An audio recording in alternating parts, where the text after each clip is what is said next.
Hello student, today we are going to discuss pair of linear equations in two variables. Conditions. हम linear equation in two variables की अब condition देखते हैं. हमारे पास two linear equations हैं. a1x plus b1y plus c1 is equal to 0. a2x plus b2y plus c2 is equal to 0. a1 coefficient of x, b1 coefficient of y, c1 constant value. First equation. And second equation, coefficient of x a2, coefficient of y b2, coefficient constant value c2. Okay, इसमें हम three cases लेंगे, case one, case two and case three. अब हम first case की बात करते हैं. इफ a1 over a2 is not equal b1 over b2, यानी कि coefficient of x a1, coefficient of x a2, यानी कि सेकंड इक्वेशन में 2, a1 first equation, a2 second equation, b1 first equation, b2 second equation. अगर इनकी ratio not equal, ये से not equal आए, इसको हम बोलते हैं unique solution. Clear. Second case, a1 over a2, b1 over b2 and c1 over c2, तीनों की ratio equal. a1 over a2 is equal to b1 over b2 is equal to c1 over c2. अगर इन तीनों की ratio equal आए तो इसको हम बोलते हैं infinitely many solution. Case three, third case में a1 over a2 is equal to b1 over b2, ये दोनों तो पहली इक्वल आए, पहली condition a1 over a2 is equal to b1 over b2. Third, c1 over c2, c1 और c2 ये इक्वल नहीं आए, that means a1 over a2 is equal to b1 over b2 is not equal c1 over c2, that means no solution. Clear. इसी को हम आगे table की फॉर्म में देखते हैं. सेम रिपीट कर रहे हैं, टेबल की फॉर्म में देखिए. हमने ये बताया था कि दो इक्वेशन, हमारे पास two equation, a1x plus b1y plus c1 is equal to 0, a2x plus b2y plus c2 is equal to 0.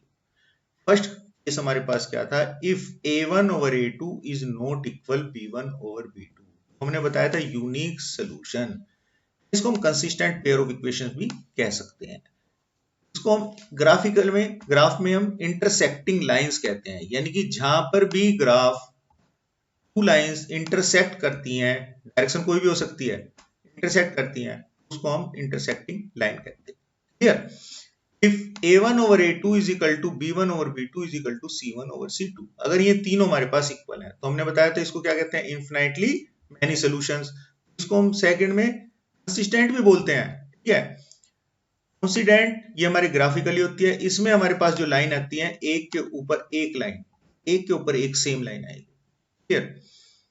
Third case, if a1 over a2 is equal to b1 over b2 is not equal c1 over c2, third condition not equal, ये इक्वल नहीं है, that means no solution, inconsistent line, यानी कि parallel line.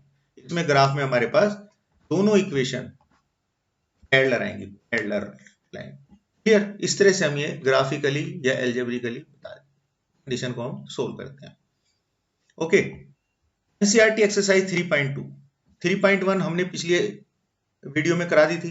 उसमें हमारे पास graph की exercise थी, 3 क्वेश्चंस थे, वे हमने सोल्व किए थे.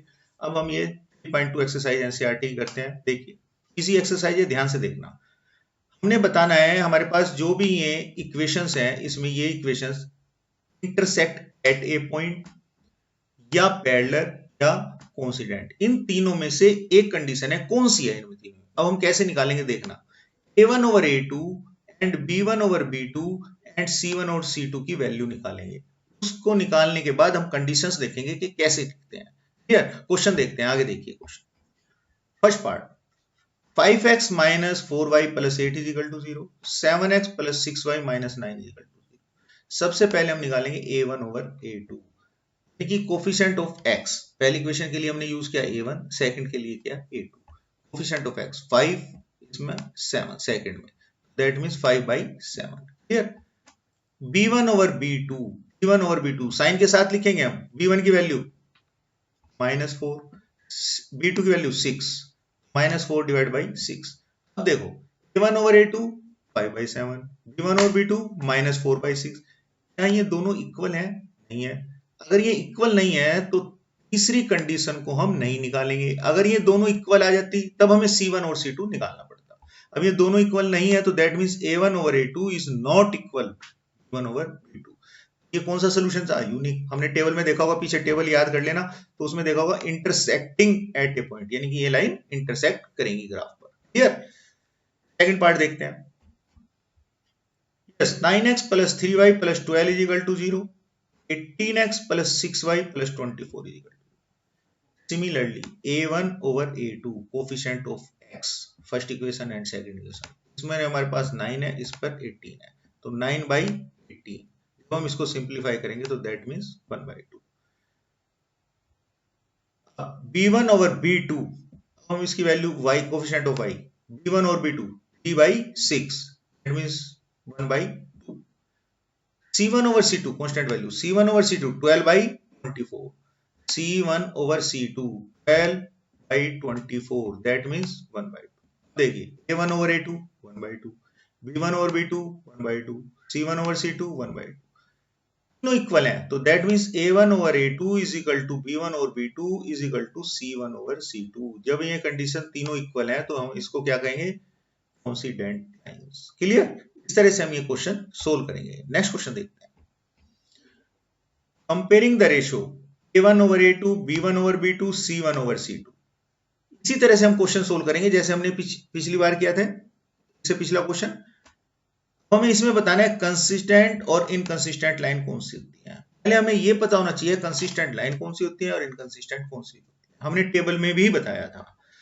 कंसिस्टेंट लाइन को हम बोलते हैं, ध्यान से सुनना, कंसिस्टेंट लाइन को यूनिक सोल्यूशन या मैनी सोल्यूशन, यूनिक और मैनी सोल्यूशन में से कोई भी आ जाए तो उसको हम बोलते हैं consistent line. Inconsistent line parallel line होती है। क्लियर? अब हमें पता लग गया कंसिस्टेंट लाइन और इनकंसिस्टेंट लाइन कौन सी होती है। फर्स्ट क्वेश्चन देखते हैं। First question, first 3x plus 2y is equal to 5, 2x minus 3y is equal to 7। उसी तरह से हम जैसे हम पिछली बार क्वेश्चन में करा था, a1 over a2 हम निकालेंगे, coefficient of x, that means 3/2, हमने निकाल दिया 3/2। b1 और b2, b1 over b2 2y minus 3, हमने b1 और b2 की वैल्यू निकाल दी -2/3 या 2y minus 3। तो हम देखते हैं a1 over a2 की वैल्यू तो 3/2 है, b1 over b2 की वैल्यू 2y minus 3। क्या ये दोनों इक्वल हैं? इक्वल नहीं है। इक्वल नहीं है तो हमने तीसरी कंडीशन c1 over c2 जो 5/7 है, इसको निकालने की जरूरत नहीं है। तो कंडीशन क्या बनी हमारी? a1 over a2 is not equal b1 over b2। Unique solution, unique solution में कौन सा बताया था? कंसिस्टेंट लाइन, तो दैट मींस ये हुआ हमारा consistent line. Clear? Second part देखते हैं। 2x minus 3y minus 8 is equal to 0, 4x minus 6y minus 9 is equal to। Similarly, a1 over a2 इसकी वैल्यू निकालेंगे, coefficient of x 2 and 4, that means 2/4, simplify कर लेंगे 1/2 आ जाएगा। b1 over b2 coefficient of y, that means -3 over -6, -3 over -6, minus cancel, simplify करके 1/2। तो ये देखिए a1 over a2 1/2, b1 over b2 1/2, दोनों इक्वल हैं, तो हमें तीसरी कंडीशंस देखनी पड़ेगी c1 over c2। c1 over c2 कितना होगा? -8 over -9, माइनस कैंसिल, सो 8 over 9। a1 over a2 1/2, b1 over b2 1/2, c1 over c2 8/9। Condition क्या बनी? a1 over a2 is equal to b1 over b2 is not equal c1 over c2। ये हमारी condition बनी। ये कौन सी conditions है? Inconsistent line. Clear? इस तरह से हम क्वेश्चन सोल्व करेंगे। नेक्स्ट क्वेश्चन देखते हैं। एनसीईआरटी का ही क्वेश्चन है, नेक्स्ट ध्यान से देखना। Half the perimeter of rectangular garden whose length is 4 meter more than its width is 36 meter, find the dimensions of the garden, that means find the value of length and breadth। Clear? Perimeter क्या होता है rectangle का? हमारे पास ये rectangle है, 2 तो length हो गई, 2 breadth, sum of all side, चारों को प्लस कर दें तो वो पेरीमीटर होगा। क्लियर? हमने लेंथ मान ली रेक्टेंगल की x metre, breadth y metre.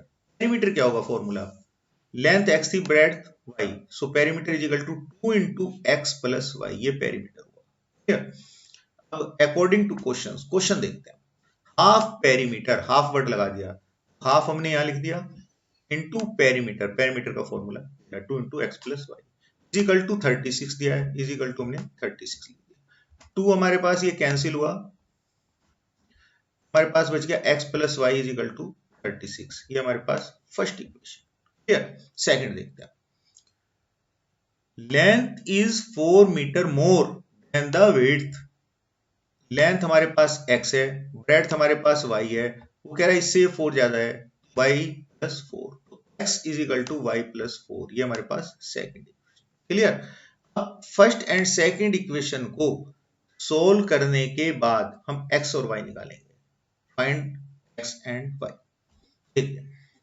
Putting the value of x in first, x की वैल्यू क्या है y प्लस 4, ये y प्लस 4 हमने फर्स्ट इक्वेशन में वैल्यू इसकी पुट कर दी, रख दी, तो क्या होगा, x की जगह y प्लस 4 लिख दिया, y हमने सेम लिख दिया, 36 हमने सेम लिख दिया, तो that means 2y plus 4 is equal to 36। Okay clear. आगे देखते हैं। Now 2y is equal to 36 minus 4, 2y is equal to 32, then y is equal to 16 metre. क्या है, तो y क्या था हमारे पास, ब्रेड, तो ब्रेड हमारे पास कितनी आ गई 16 metre. Putting the value of y in first, first equation क्या है, x is equal to y plus 4, y की वैल्यू हमने पुट कर दी कितनी 16, 16 निकाल ली थी, y की जगह 16 रख दिया, बाकी same, so x is equal to 20 metre. So length of the garden 20 metre, breadth of the garden 16 metre. Clear, समझ आ गए होंगे। इस तरह से हम एनसीईआरटी की ये 3.2 एक्सरसाइज सोल्व करेंगे। ठीक है। In next video we will continue this chapter. Till then, take care and God bless you. Thank you.